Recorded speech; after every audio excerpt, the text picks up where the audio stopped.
আর যারা ঈমান আনার পর নফসের দুকা কিংবা শয়তানের ওয়াসওয়াসায় আল্লাহ তাআলার অপছন্দের কোনো কাজ করে ফেলবে, এরপর পরই অনুতপ্ত হবে, তওবা করে আল্লাহর দিকে ফিরে আসবে, তারা তাদের মওলাকে ক্ষমাকারী হিসেবে পাবে। আল্লাহ যা বলেছেন সত্য বলেছেন। সম্মানিত ভাই বোনেরা, আজম ওবায়দুল্লাহ ভাই সম্পর্কে আজকে যারা কথা বলেছেন, তিনি জীবিত থাকা অবস্থায় এই কথাগুলো আমার বিশ্বাস করে বলেন। সে মানুষটাই ভালো মানুষ, শ্রেষ্ঠ মানুষ, যার আড়ালে আবদালে মানুষ তার ভালো কাজের কথা স্মরণ করে শ্রদ্ধার সাথে এবং তার জন্য অন্তরের ভিতর থেকে অন্তঃস্থল থেকে দোয়া করে। ওনাকে কেন্দ্রের প্রয়োজনে এই সাংস্কৃতিক ফন্ড এবং আরও কিছু গুরু দায়িত্বের জন্য যখন আমরা চিন্তা করলাম, ওনার সাথে বসলাম, ওনাকে আমি বললাম আপনাকে ক্রমান্বয়ে চট্টগ্রাম থেকে কুইট করে এখানে চলে আসতে হবে। তিনি বললেন আমার কোনো আপত্তি নেই, আমি তো আমার সমস্ত সত্তা আল্লাহর জন্য সঁপে দিয়েছি। আমি বললাম আপাতত আপনি সপ্তাহে 2 দিন করে এখানে সময় দেবেন। এই কথাটা বলার ক্ষেত্রে আমি তার এবং তার পরিবারের উপর বিচার করি।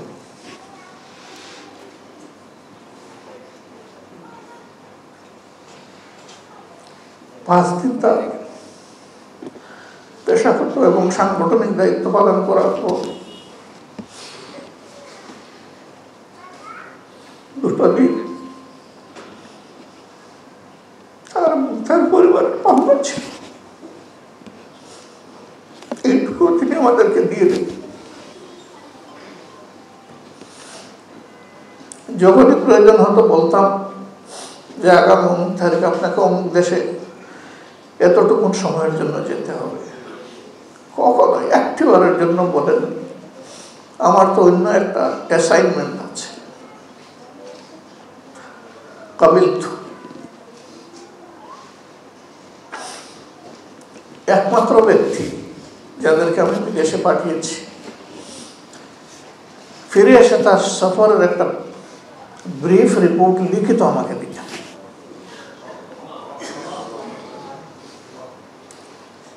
হাতে যাওয়ার সময় কিছু হাত খরচ দিতাম, কোনো সময় ইনটেক্ট ফেরত দিতেন, আবার কোনো সময় তার সাথে যোগ করা আরো কিছু অর্থ দিতেন।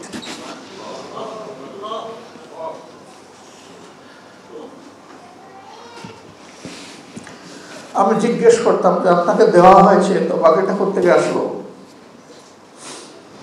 বলতেন যে ওই সফরে কিছু মানুষ আমাকে গিফট করেছে। যেহেতু আমি সংগঠনের প্রয়োজনে এবং সংগঠনের খরচে গিয়েছি, কাজেই গিফটটা আমাকে সম্মান করে দিলেও এটি আমার পাওনা নয়।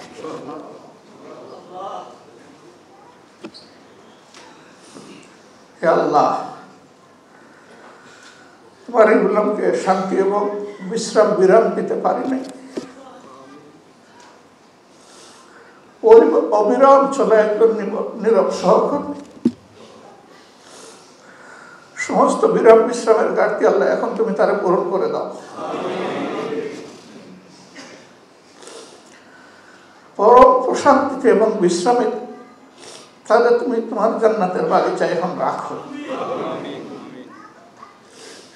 হ্যাঁ, তার আপনজনেরা বঞ্চিত, কিন্তু তার এই ইনভেস্টমেন্ট শুধু তার জন্য নয়, এই ইনভেস্টমেন্ট পরিবারের সদস্য এবং আপনজনদের জন্য। এই অঙ্গরে কাজ করতেন, বেশিরভাগ সময় তিনি চট্টগ্রামে থাকতেন। আমি চট্টগ্রাম ওলাদেরকে বলেছিলাম এই মানুষটার উপরে চাপ হচ্ছে, তোমরা ছেড়ে দাও, তিনি চলে আসুক তার পরিবার সহিত। তারা ছাড়লো না, আমাদের এইটা লাগবে, ওইটা লাগবে, ওইটা লাগবে, যার কারণে চাপটা আরো বেশি হয়েছে।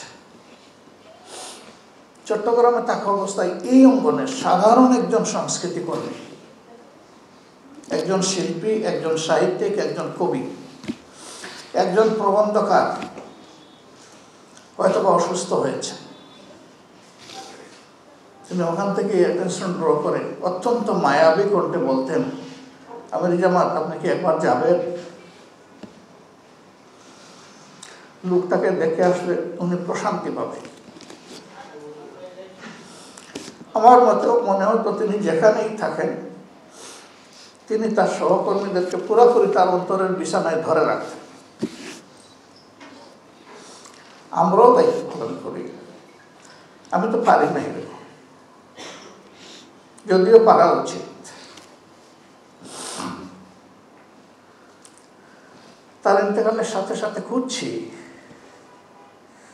এই জায়গায় এখন কার পর চাপ দেব, পাচ্ছি না, এখন পাইনি।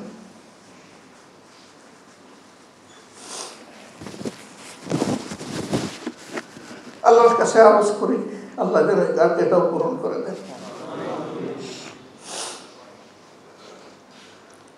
আমার একটা আফসোস থেকে গেল, জানাজায় দাফনে থাকতে পারলাম না, লাশটা নিজের হাতে কবরে শুইতে পারলাম না। কম যোগ্যতার মানুষ হওয়ার কারণে পরিশ্রম করতে হয় বেশি, ফলে সব জায়গায় সময় মতো লাভবায়ক বলতে পারি না। আল্লাহ আমাকে ক্ষমা করে দিন। সন্তান তার সাথে কথা বলতে পারে নাই, শেষ মুহূর্তে জীবিত অবস্থায় মুখ দেখতে পারে নাই। আমাদের এই আফসোসটুকুন আল্লাহ যেন জান্নাতের সিঁড়িতে পূরণ করে দেন। তার পরিবারের প্রতি আমাদের দোয়া, যে পথে চলতে গিয়ে আমি গভীরভাবে বিশ্বাস করি তিনি মহান রবের দরবারে সম্মানিত হয়েছে, তারা যেন এই সম্মানের রাস্তাটা কঠিনভাবে আঁকড়ে ধরে। আল্লাহ তাদেরকে যেন এই তৌফিক দান করেন। মূল অভিভাবক আল্লাহ রাব্বুল আলামিন, এটা তো আল্লাহ নিজেই শিখিয়ে দিয়েছেন, হাসবুনাল্লাহু ওয়া নি'মাল ওয়াকিল, নি'মাল মাওলা ওয়া নি'মান নাসির। আমাদের কাজ কাম করে দেওয়ার জন্য আল্লাহ বলতেছেন আমি তো যথেষ্ট, আমি তোমাদের অভিভাবক হিসাবে যথেষ্ট। আমরা বলতেছি আমাদের জন্য আল্লাহ যথেষ্ট, অর্থাৎ আল্লাহ বলতেছেন যেহেতু এটা আল্লাহর আয়াত যে আমি তোমাদের জন্য যথেষ্ট।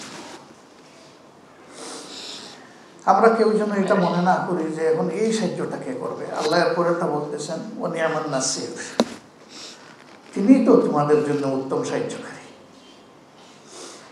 আল্লাহ তাআলাকে এই পরিবারের আগাগোড়া আলিফ টু ইয়া আমরা প্রশান্ত চিত্তে মহান আল্লাহকে এই পরিবারের অভিভাবক নিয়োগ করলাম। আল্লাহ মেহেরবানি করে পরিবারকে পূর্ণ অভিভাবকত্ব কবুল করুন।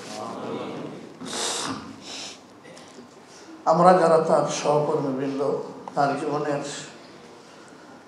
ভালো ভালো কাজের এই প্রবন্ধ, এই কবিতা, আমি ওই হাতে লেখা কবিতা প্রবন্ধ বলছি না, আমি কাজের বাস্তব কবিতা বলছি। সেই কবিতাগুলো যেন মন দিয়ে বুঝি, পাঠ করি, অনুসরণ করি, আল্লাহ যেন তৌফিক দেন। আল্লাহ তাআলা যে ঘাটতিতে পড়েছে এটা যেন পূরণ করে দেন। পরিবারকে যেন আল্লাহ সবরে জামিলাতা করেন। ভাইকে যেন আল্লাহ তাআলা জান্নাতের আ'লা দারাজা দান করেন। এই যে লোকগুলা পরস্পরকে শুধু আল্লাহর জন্য ভালোবাসে, কঠিন ময়দানে আল্লাহ যেন আমাদের একটা মহামিলন ঘটিয়ে দেন। মুমিন, সিদ্দিকিন, সালেহিনদের সাথে আল্লাহ যেন আমাদের সকলের এবং আমাদের ভাইয়ের হাসর নসিব করেন। যদি এইটুকু আমাদের কিসমতে এসে যায়, আলহামদুলিল্লাহ। আলহামদুলিল্লাহ, আল্লাহ জাহান্নাম থেকে আমাদেরকে মুক্তি দিয়ে দেবেন, এটি আমাদের চরম এবং পরম আকাঙ্ক্ষা। আর আল্লাহর পক্ষ থেকে এটি পাওয়া হবে আমাদের জন্য চরম পাওনা। সুবহানাকাল্লাহুম্মা ওয়া বিহামদিকা আশহাদু আল্লা ইলাহা ইল্লা আনতা আস্তাগফিরুকা ওয়া আতুবু ইলাইক। আসসালামু আলাইকুম।